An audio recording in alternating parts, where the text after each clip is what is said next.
ওদের কাছে। কৃষ্ণ, রাধে রাধে। কেমন আছো তোমরা বন্ধুরা? সবাই আশা করি ভালো আছো। নতুন একটা ভিডিও নিয়ে আবার তোমাদের সামনে চলে আসলাম। আমি শিউলি লাইফস্টাইল ব্লগে তোমাদের অনেক অনেক স্বাগত জানাই। এখন সকালবেলা বেজে গেছে 1:30, আর সকালবেলায় সমস্ত কাজ হয়ে গেছে, স্নান, তারপরে ঘর মোছা, সমস্ত কিছু হয়ে গেছে। আর তারপরে দেখো, আজকে আমি একটু শ্যাম্পুও করেছি। আজ হচ্ছে একাদশী। তো একাদশীর সারাদিন আমরা একাদশীটা যেহেতু করি, তো একাদশীর সারাদিনে তো আমরা সেরকম কিছুই খাই না, ফল শরবত এইগুলো খাই। আর যেহেতু আমার যে গুরুদেব, যে আমাকে মানে আমার যে গুরু, তিনি বলেছে শ্যামা চালের ভাত, তার সঙ্গে কাঁচকলা সিদ্ধ, আলু সিদ্ধ, এইভাবেই মানে সেই অভ্যেসী না কি বলে, এইভাবে খেতে। তো আমরা ওটাই খাই, আমরা ওটা দুপুরবেলা খাই।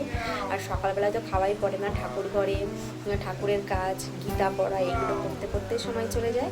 আর মেয়েও কিন্তু আমাদের সঙ্গে করে, ওর এই ভাতটা খেতে খুব ভালো লাগে। আর সকালবেলা তো মেয়েকে দুধ কর্নফ্লেক্স দিয়ে দিয়েছি। তো হাজব্যান্ড বেরিয়ে গেছে ডিউটি, তো ওর আবার একটু কষ্ট হয়ে যায়।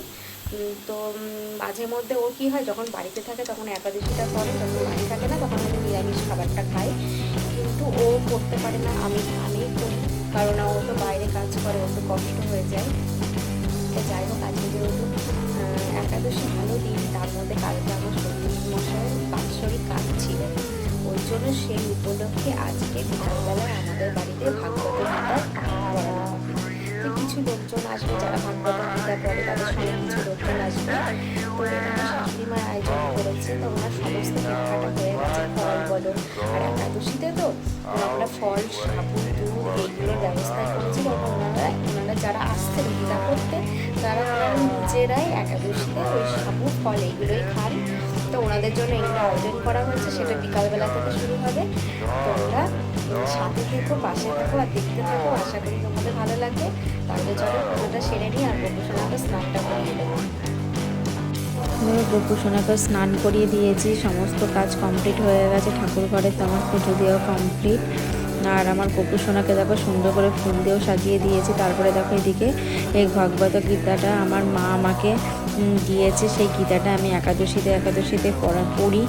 যে কটা পাতা মানে পড়ার ইচ্ছা হয় সে কটা পাতা পড়ি। আবার এরকম করে আমি চিহ্ন দিয়ে রেখে দিই, যাতে পরে আবার পড়তে পারি।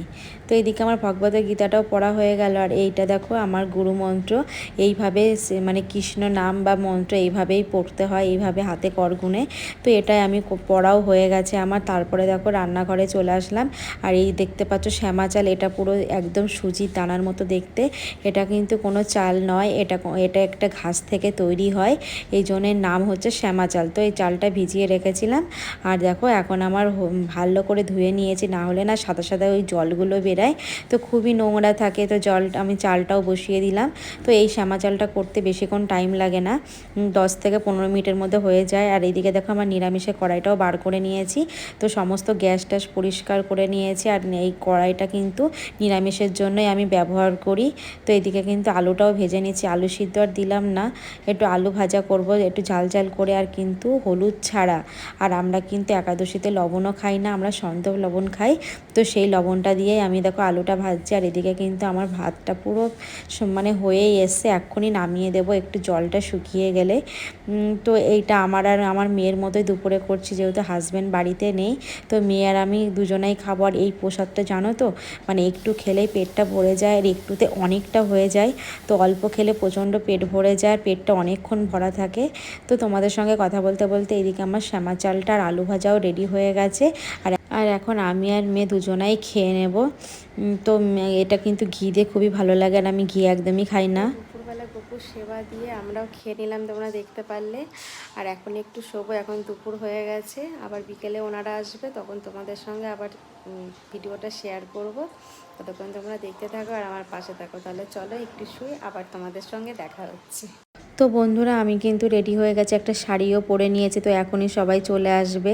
আর যেহেতু আমার শ্বশুরের বাৎসরিক কাজ উপলক্ষে বাড়িতে একটা অনুষ্ঠান, তোমরা দেখতে পারবে।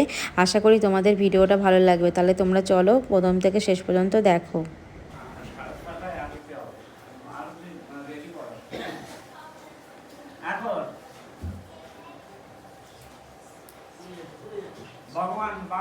সবার মাস কার্তিক মাসে আরম্ভ হবে।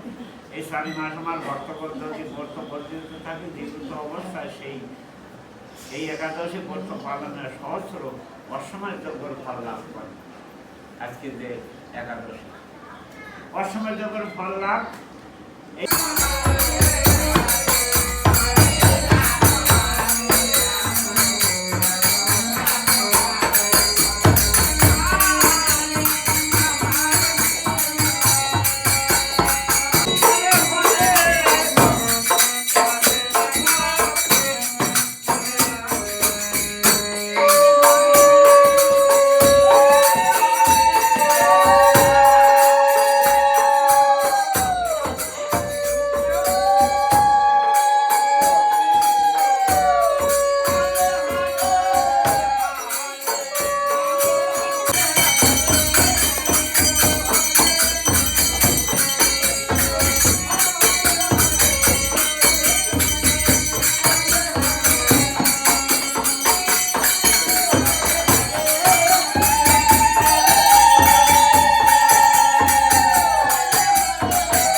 চন্দন এটা লোকটাই দিতে এটা প্রশ্ন বেরিয়ে না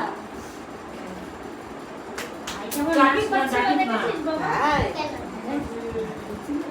দিদি বাবা আছে ওই গেঞ্জিটা খুলে অন্য একটা গেঞ্জি পরে যা ভিজে গেছে। তো অনুষ্ঠান হয়ে গেছে, এবার সবাইকে প্রসাদ দেওয়া হবে। এদিকে দেখো সাবু মাখাটাও মাখা হয়ে গেছে। তো সাবুর মধ্যে সব রকম জিনিস দেওয়া হচ্ছে, দুধ, কলা, নারকেল কোড়া, সমস্ত কিছু, কাজু, কিশমিশ, পাকা কলা, তার মধ্যে ছোটো ছোটো করে ফলের টুকরো করে দেওয়া হয়েছে। তো সবাইকে এখন প্রসাদ দেওয়া হবে। সবাই এখানে বসে দেখো গল্প করছে। আর এখন কিন্তু প্রসাদ দেওয়া হবে। খুব ভালোভাবে আমরা সুন্দর একটা মুহূর্ত কাটালাম, যেহেতু শ্বশুরের বার্ষিক উপলক্ষে করা। তো আমাদের খুবই ভালো লাগলো বন্ধুরা। তো এই দেখো পুজো দেওয়া কমপ্লিট। তো আমারও দেখো সমস্ত কাজ হয়ে গেছে। এবার আমি কিন্তু জামাটা ছেড়ে গোপুসোনাকে শুইয়ে দেব। তো উপরে চলে আসলাম, এসে গোপুসোনাকে সুন্দরভাবে দেখো ওকে শুইয়ে দিলাম, দিয়ে এবার আমি নিজে ফ্রেশ হব। বন্ধুরা সমস্ত কিছু কমপ্লিট হয়ে গেছে, সবাই প্রসাদ খেয়েও চলে গেছে, সবাইকে প্রসাদ দেওয়া হলো এবং সব কিছু গোছগাছ হয়ে গেছে। আমিও দেখো জামাটা চেঞ্জ করে নিলাম। এখন হচ্ছে রাতে একটু কিছু খাবো, আর গোপুসোনাকে আমি শুইয়ে দিলাম, কারণ অনেকটাই রাত হয়ে গেছে। আর ভালোই বেশ গীতা পাঠটা খুব হলো, খুব সুন্দর হলো কীর্তনটা। সবাই আমরা খুবই সুন্দরভাবে কাটালাম এই সন্ধ্যাটা। তো এখন যেহেতু একটু ফল খাবো, খেয়ে শুয়ে পড়বো। তাহলে বন্ধুরা ভিডিওটা এখানে আমাকে শেষ করতে হচ্ছে। টাটা বাই, আবার নেক্সট কোনো ব্লগে তোমাদের সঙ্গে দেখা হবে। ততক্ষণ তোমরা সবাই খুব ভালো থেকো, সুস্থ থেকো। আর সবাইকে জানাই গুড নাইট।